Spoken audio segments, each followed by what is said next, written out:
Hey, what's up guys, Throwell here with another video, and in this video I'm going to show you how to transform any regular photograph into a really cool looking photo effect in just a couple of minutes. So let's get started.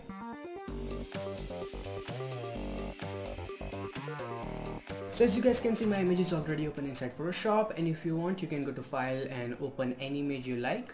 Now this image is from devantart.com, and if you want to use this image, the download link is in description and it's free, so feel free to use it.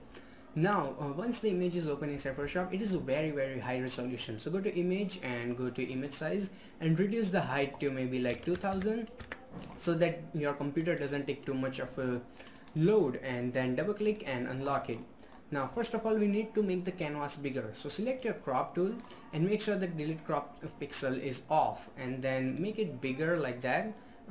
I'm just making it wider because I thought that in the final effect the wider frame worked really nice, and I'm gonna make it even slightly bigger from here and a bit here.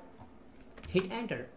Now once you think that this looks fine, create a blank layer under your model layer. Let's rename it to model. Oops, wrong keys.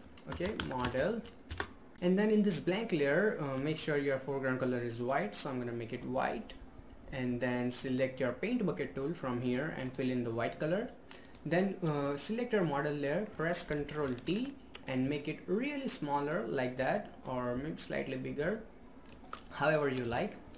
Just make sure that the whole image is inside the frame, so that looks kind of fine to me. And if you want it in perfect center, just press Ctrl A, and here you have this option, so press the second one and then the second last one, and your image is totally in center. Now Ctrl D to remove the selection. Now once you think that everything is final, apply a layer mask from here, and then select your paint bucket tool and make sure that your foreground color is black, and select your layer mask and fill in the black color in that. So here paint bucket, and then fill in the black color in that. So image is right there, but it is hidden inside the mask. So now comes the part of brush, so select a brush tool, and I'm gonna load some brushes. Now these brushes are from brusheasy.com I guess, and if you want to use any of this, the download link is in description and they are free, so feel free to use them.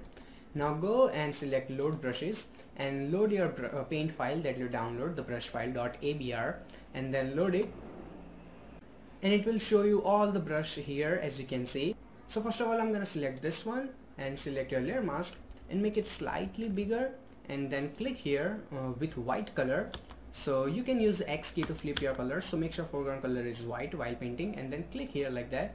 So it will reveal the rest of the image. Now the brush is really big, so I'm gonna use my big bracket key to make it smaller and click here. If you have CS6, you can double click on your mask and decrease the density a little so you can see the background image.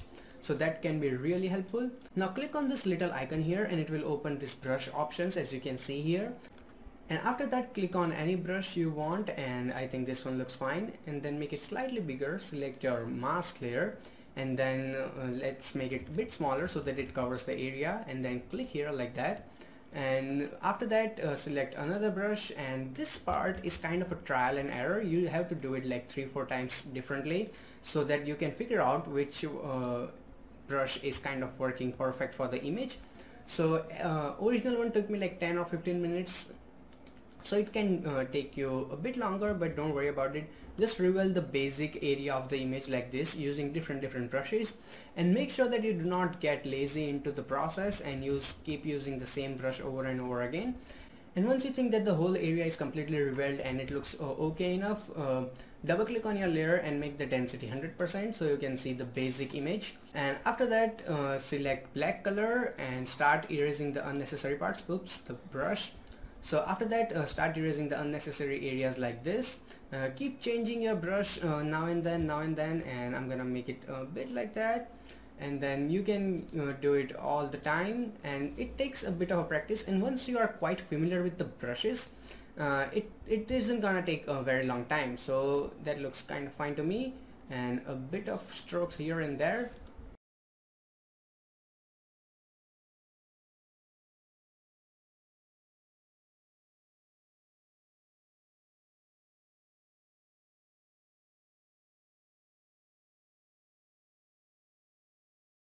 So as you guys can see, this looks really amazing, and you could go all day and create different type of shapes around her.